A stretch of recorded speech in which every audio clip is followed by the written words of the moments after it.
everybody. Welcome back to the Royal Read. So glad you stopped by to see what I am reading today. Today I am reading Sarah Ferguson. Sarah has made a comeback in the royal family, which I have no problem with whatsoever. I'm just going to use her to call out the hypocrisy of that family.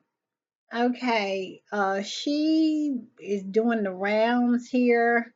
I just could not stomach to watch the interview. So if you want to see the interview, it's online. All you have to do is Google Sarah Ferguson's, and it comes up. She was on GB News. I just can't. I can't do it. Even for my subscriber, even for my tribe. I just cannot entertain that nonsense. I'm sorry. And it's nonsense, you know.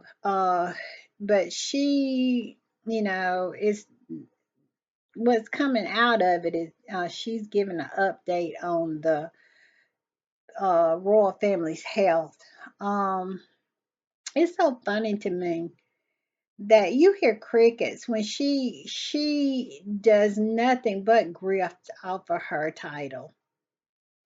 She has done everything that Harry and Meghan has done and more, but yet and still she's walking to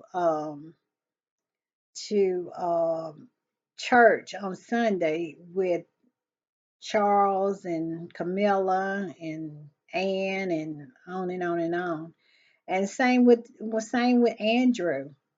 But somehow Harry and Meghan's so-called crimes are so severe that they have to be shamed and exiled. You know, they can't be a part of the royal family. And so she was on GB News. Like I said, I did not watch it. I just don't have the stomach for it. But she basically on there saying nothing, I'm sure, because every time I see her on something, she always is not really saying anything. And Harry and Meghan is really was the start of her rehabilitation into the royal family because William got married and she wasn't even invited to the wedding. And Beatrice and Eugenie showed up with them crazy hats on, which was hilarious to say the least. And then, but when Harry got married, Harry made sure she was included. He made sure she was included. And so there started her rehabilitation into the royal family. But, you know, what can you say? And now it seems that she can do no wrong. She can talk about the royal family, their health, and everything.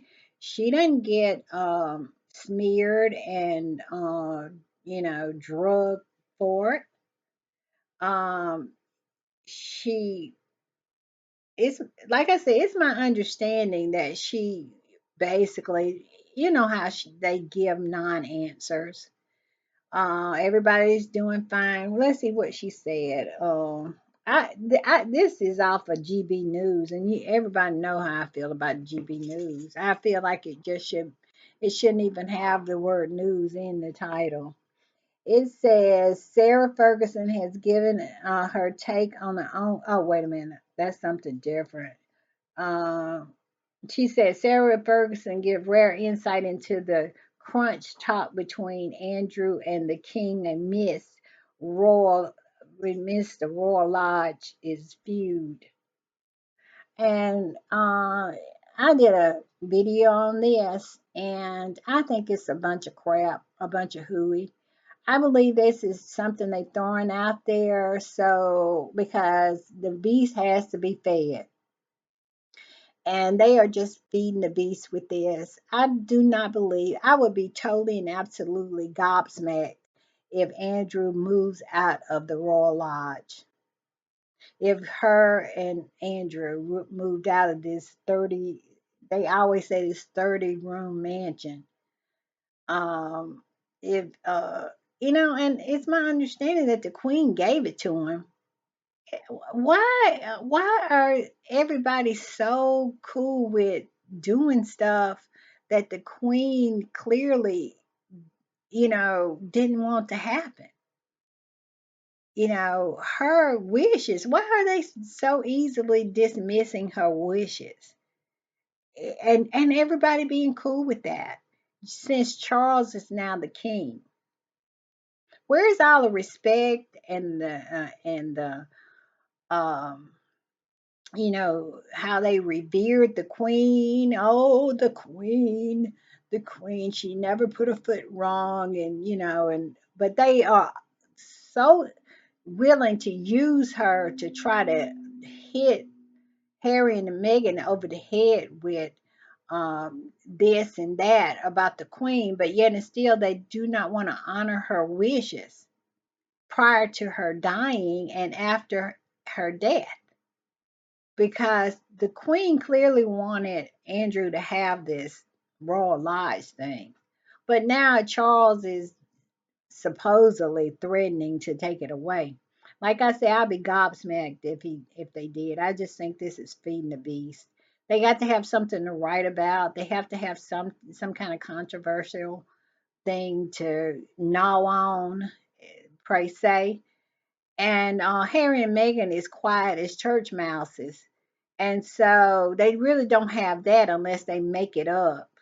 And the squad and so many, just decent people have not allowed them to get away with just making crap up. That Angela Levin, that troll, that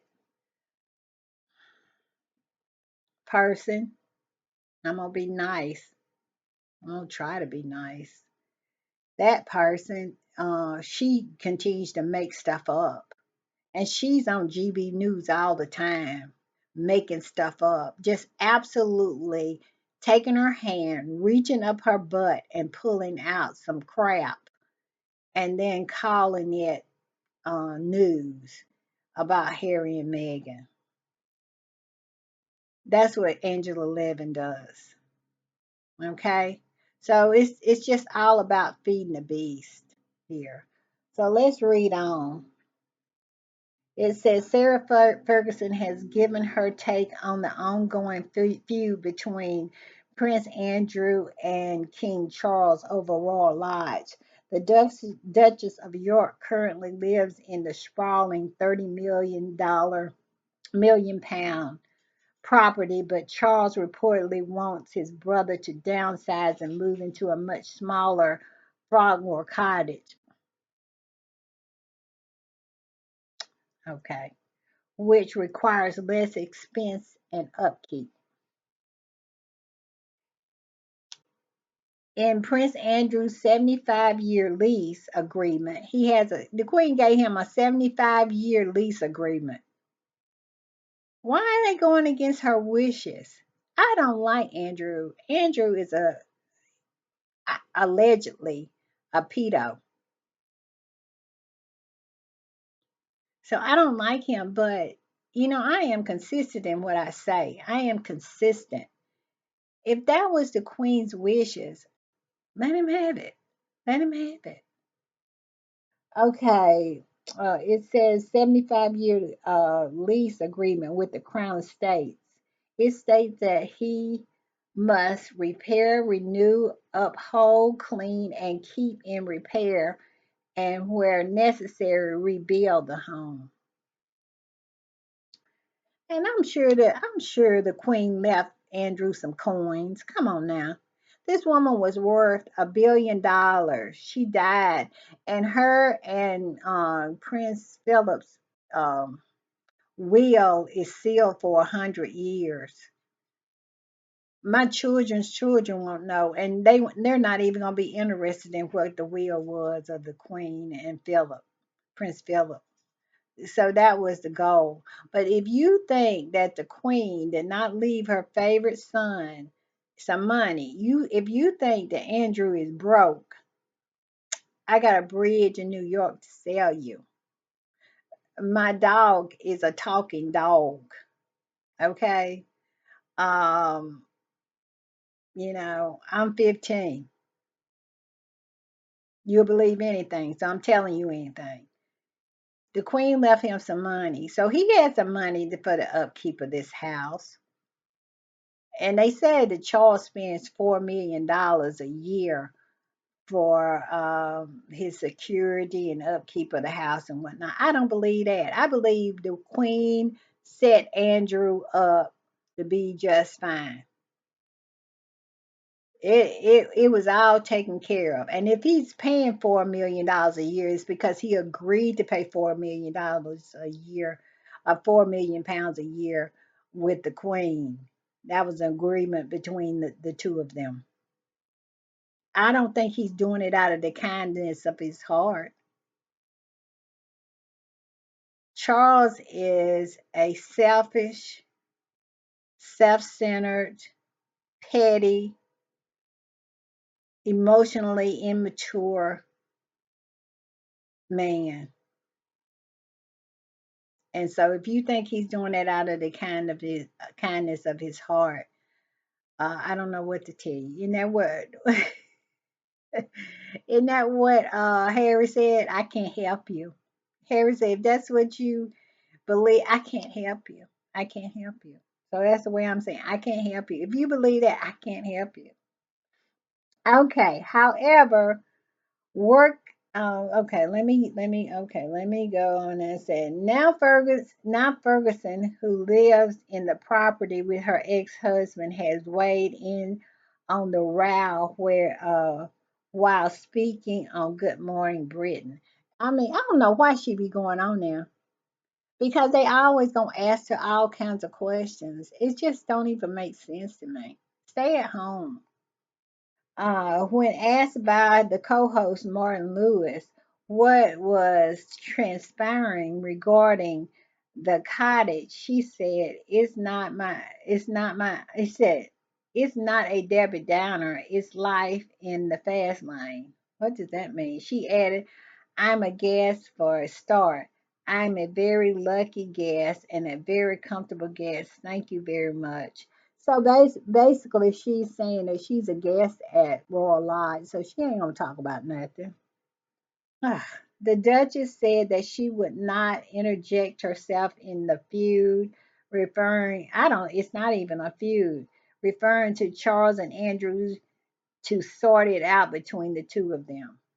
So she's saying she's a guest at the house, so it's up to Charles and Andrew to sort it out.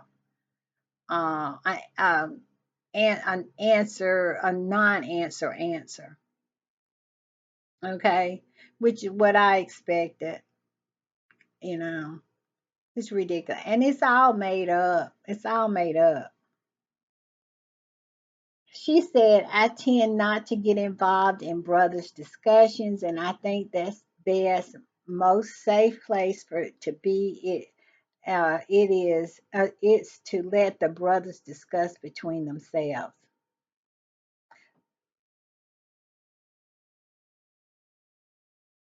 He said the property upkeep has fallen by the wayside with peeling paint and overgrown moss growing on the exterior of the house.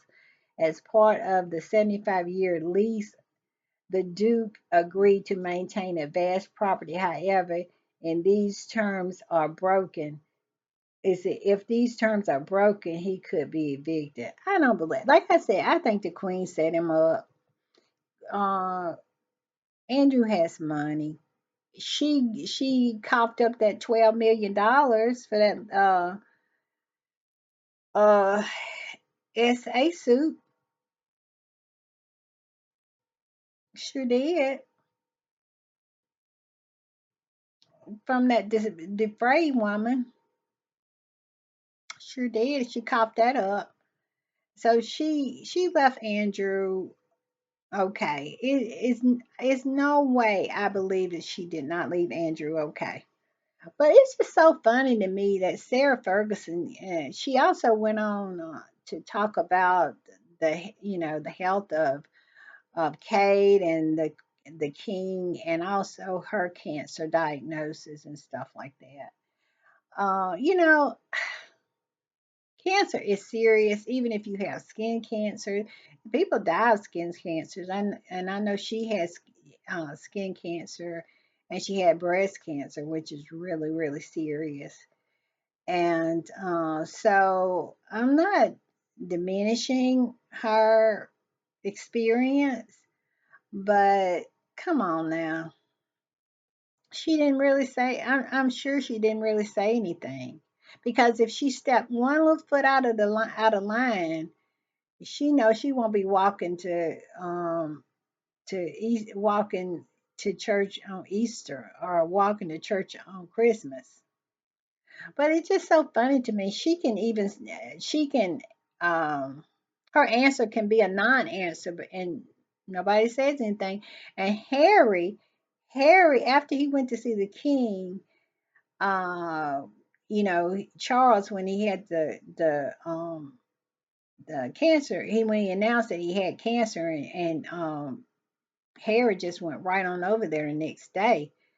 And then when he came back, he had that Invictus event in Canada, and and he did an interview, and they asked him about it, and he did a non-answer answer, just like she did a non-answer answer. But yet and still they want to beat him over the head, talking about, well, when he did see the king, that making excuses of why Charles didn't see him, Harry, uh, when he came over to the UK for the 10th year anniversary. This is the excuse that they use. They use that interview that he had with Good Morning America, where he gave a non-answer to a question when asked about the health or what was going on with his father. Harry did not say anything. He gave them a non-answer, but just something to appease them so they can move on to talk about what he really wanted to talk about, which was the Invictus Games. But they want to beat him over the head with that. And Sarah Ferguson goes on Good Morning Britain, does the same thing, and it's crickets. You hear nothing. You hear nothing from the UK press.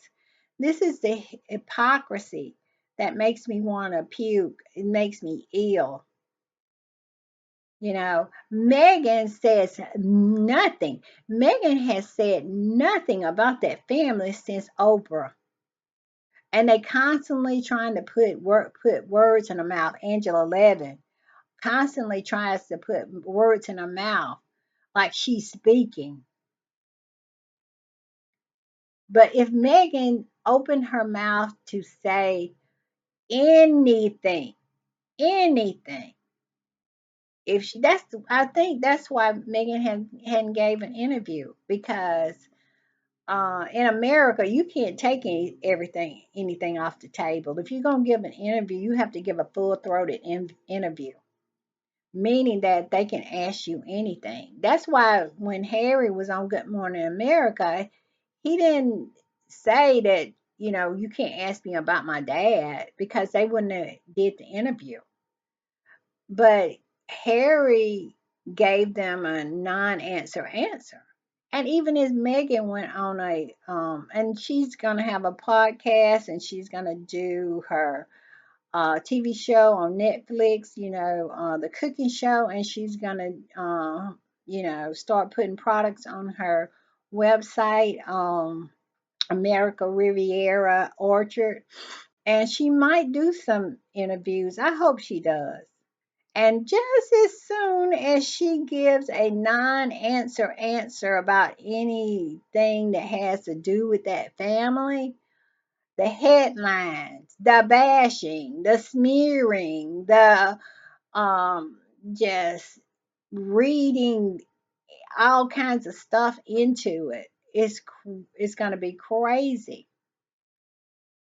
It's going to be crazy. And at the end of the day, she's probably not going to say, it's not going to be anything.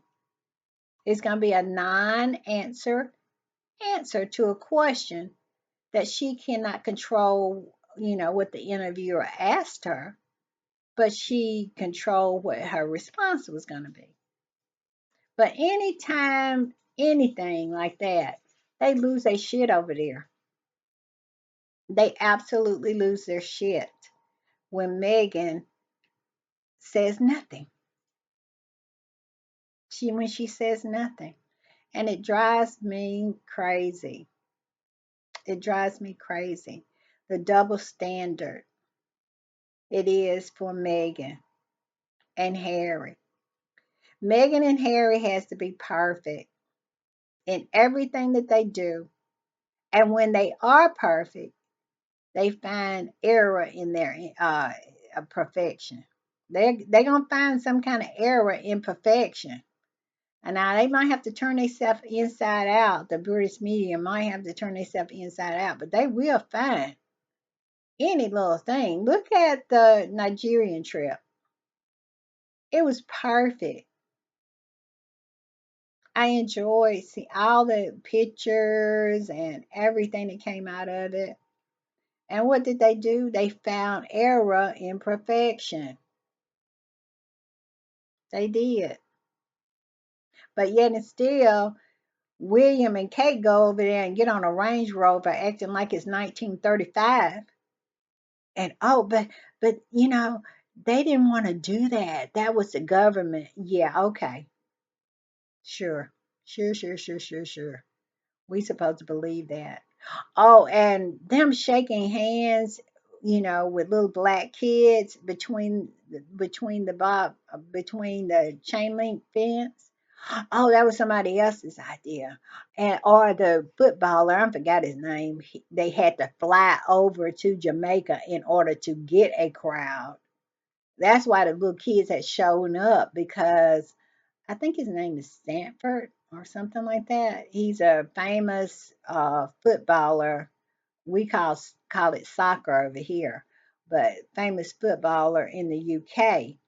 So William, they saw that the tour, the Jamaican tour, was circling the drain. So they, asked his help. Will you please come over here and help us save this sinking ship of a royal tour? And he came over there. And so they wanted to put the blame on him, saying he was doing it. So they did it. They don't ever want, but if Harry and Meghan, show perfection, oh, we're gonna find error in your perfection. But they can't find perfection, and then they turn around and find perfection in William and Kate's errors.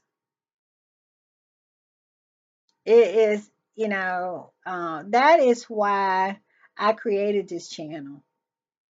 That is the reason why I created this channel because I got so tired because I would watch all of the squatties YouTube channel like Facts and Two Cents, and I watch Royal Sussex, and I watch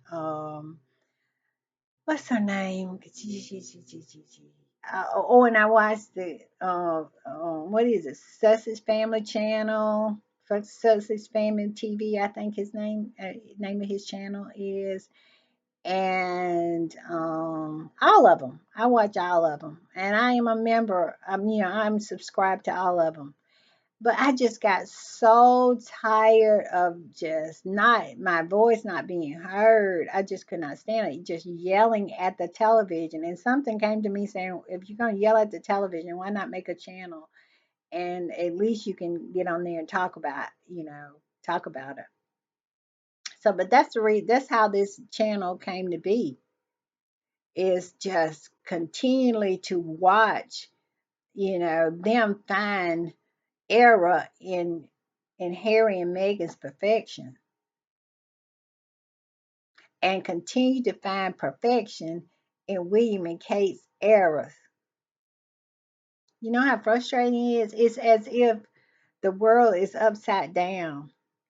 And I really feel that the world is that's the feeling you have when you have the ability to see things as they are, not as the way people want you to perceive them.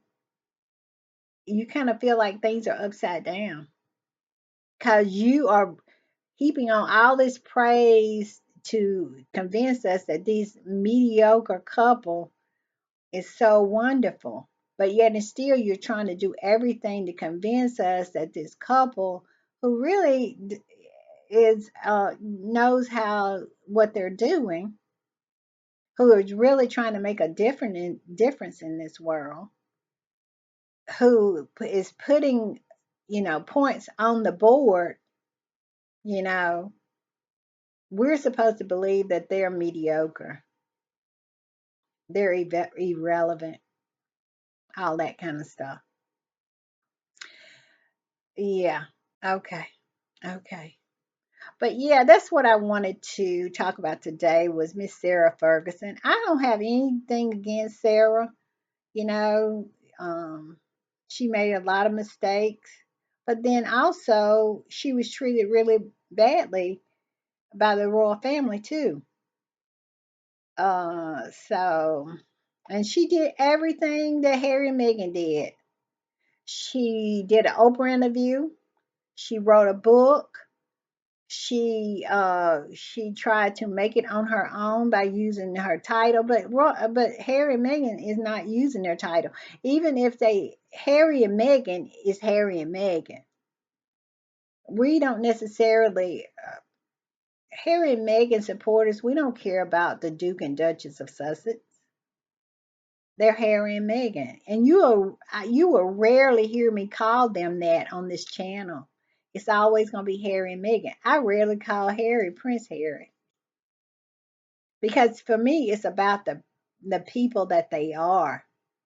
It's the points that they put on the board that has earned them the respect that I have for them.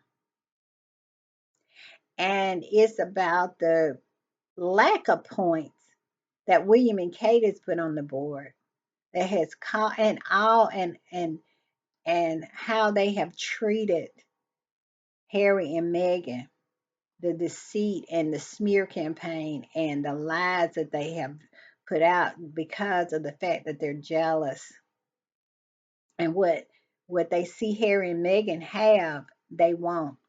And they already have everything. It's just crazy to me. But they have earned my disrespect. And Harry and Meghan has earned my respect. All right, y'all. This video has gone on much, much too long. I don't usually go over 20 minutes or so, and it's almost 30 minutes here. But I just really just, sometimes I get on a tangent because it's just so unfair.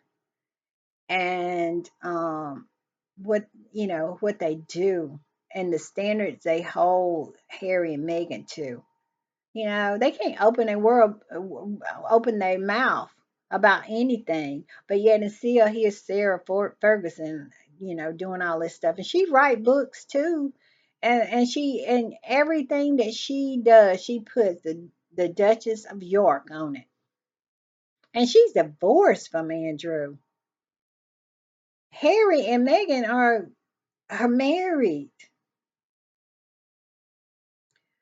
And have a right to those titles. I saw Angela. I'm gonna just say this, and then I'm gonna end. I saw Angela Levin, that troll, that fish head woman, on